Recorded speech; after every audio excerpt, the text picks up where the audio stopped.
La Constitución establece que todas las personas gozarán de los derechos humanos reconocidos en esta Constitución.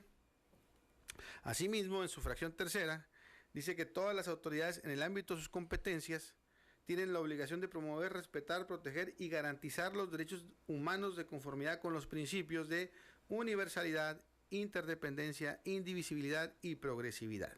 Esto parece trabalenguas, pero son principios rectores que nos garantizan como ciudadanos que la autoridad no se va a extralimitar. Se dice, en los términos del amparo que está comentando, que esta nueva ley violenta el principio de universalidad porque somos docentes del ámbito público, quienes antes de esta ley teníamos nuestros derechos laborales de una forma estable, sabíamos lo que nos iba a ocurrir, teníamos una certeza jurídica, derechos que fuimos creando con el desempeño de nuestras actividades, y estimamos que esta nueva normatividad los anula, porque esta ley va dirigida a los profesores que, como nosotros, prestamos el servicio público educativo, es decir, está siendo distintiva, no está siendo universal, sino distintiva. Los derechos humanos que poseemos están siendo objeto de discriminación al ser evaluados de forma continua, lo que trae como consecuencia una sanción para un grupo especial que somos los maestros. El resto de los trabajadores en su reglamentación no contemplan esta sanción, solamente los maestros. Por eso decimos que afecta el principio de universalidad.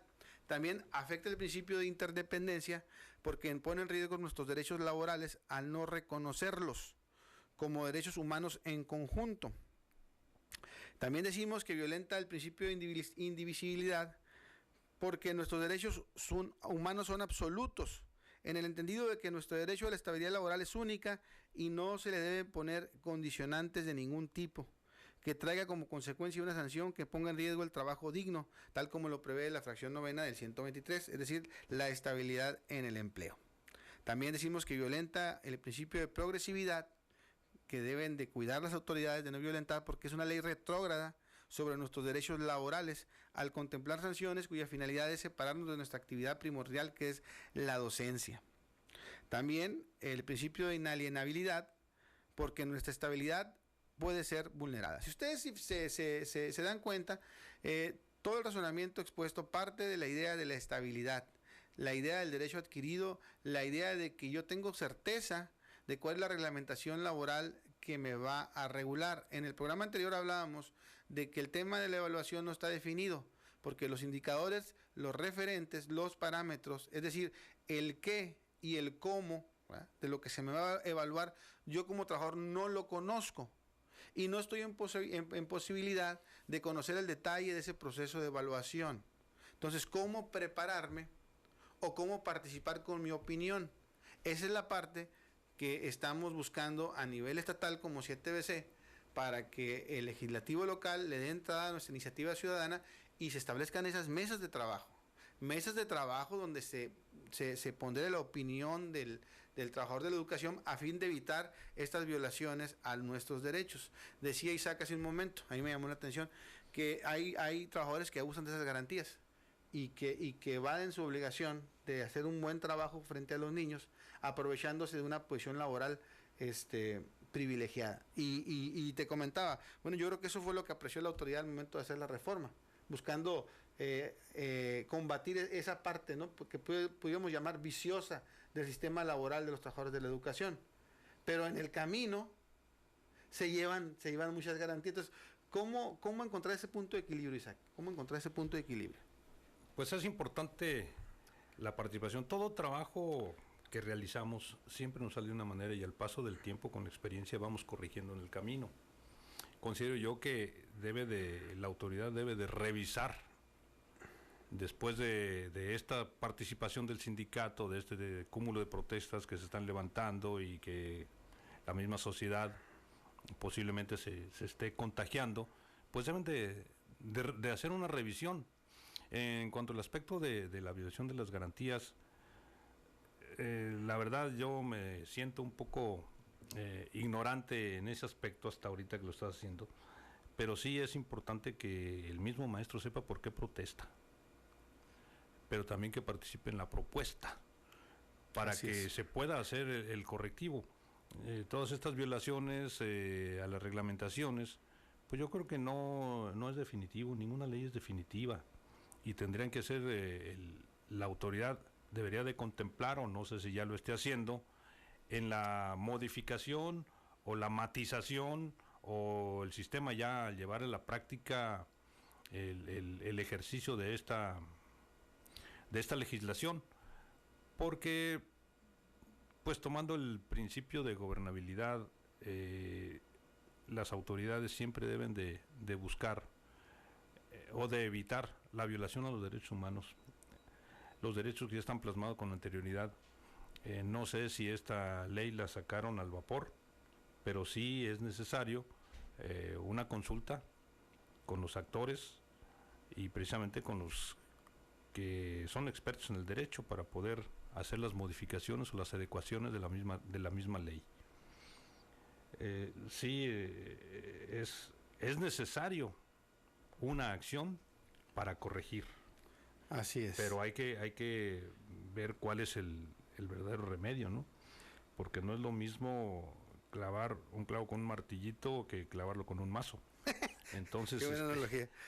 Pues sí, entonces es importante que los expertos en la materia o los actores o los que participaron en la elaboración de esta reglamentación revisen cuáles son las fallas en las que incurrieron y pudieran hacer unas adecuaciones. Todas las leyes tienen adecuaciones, ¿por qué no esta, ¿no? Así es. Jesús, yo te pediría que nos fuéramos a la última lámina que tenemos ahí del material, porque vamos a tocar directamente el tema de los sindicatos.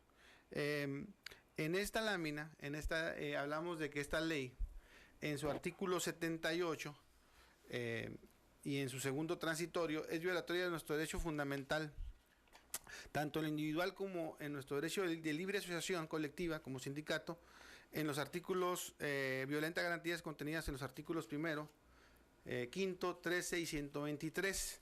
Recordando un poquito, el artículo primero establece el derecho a la no discriminación, el quinto, el derecho a la libertad de escoger la profesión que te cuadre, el 13, el derecho a no ser juzgado por una ley privativa o especial.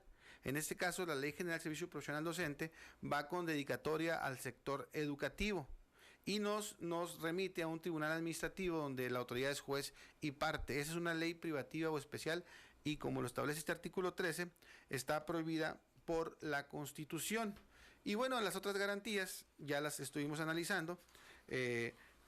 Básicamente estamos hablando del apartado B del 123 en la fracción décima, que habla que los trabajadores tenemos derecho a asociarnos libremente para la defensa de nuestros derechos laborales. Ese mismo criterio se reproduce en el artículo 51 fracción décima de la Ley del Servicio Civil, que dice que los trabajadores tenemos derecho a una licencia para poder desempeñar el trabajo sindical. Ese artículo 78, que decimos que nos violenta estas garantías que ya comenté, de la Ley General de Servicio Profesional Docente, establece lo siguiente: las personas que decidan aceptar el desempeño de un empleo, cargo o comisión que impidan el ejercicio de su función docente, de dirección o supervisión, deberán separarse del servicio sin goce de sueldo mientras dure el empleo, cargo o comisión. En ese sentido,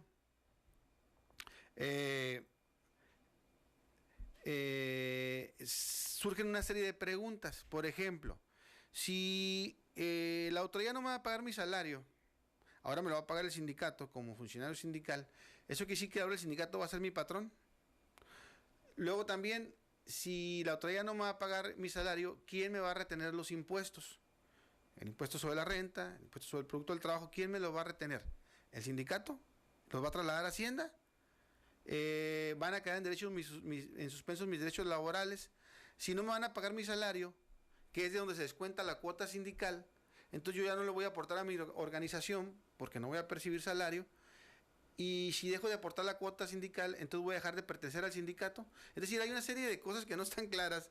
Creo que hubo una especie de descuido en la confección de esta norma, porque si bien es cierto, el hecho de que lo incluyeran no es una novedad. En la Ley Federal del Servicio Burocrático, la Ley Federal de los trabajadores al servicio del Estado reglamentaria del apartado del 123, siempre ha existido esa normatividad, que los sindicatos tienen la obligación de pagar el salario de los funcionarios sindicales. Sin embargo, es una norma que ha sido letra muerta, nunca ha ocurrido de esa manera, siempre a esos trabajadores les han dado licencia con goce de sueldo.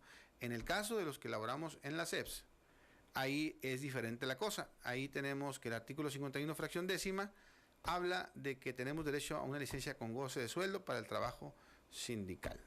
Se nos acabó el tiempo, quedan muchos temas sobre el tintero. Los invitamos para que nos acompañen en una siguiente emisión de este su programa Enlace Educativo del 7BC.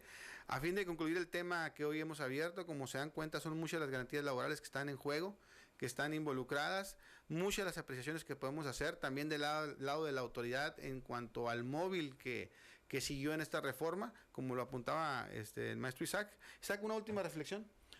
Pues nada más agradecer la participación y pedirle a los maestros que realmente se interesen en investigar por qué es lo que protestan, que tengan conciencia de cuáles son las violaciones que están dando y también cuál va a ser la actitud que van a tener ellos.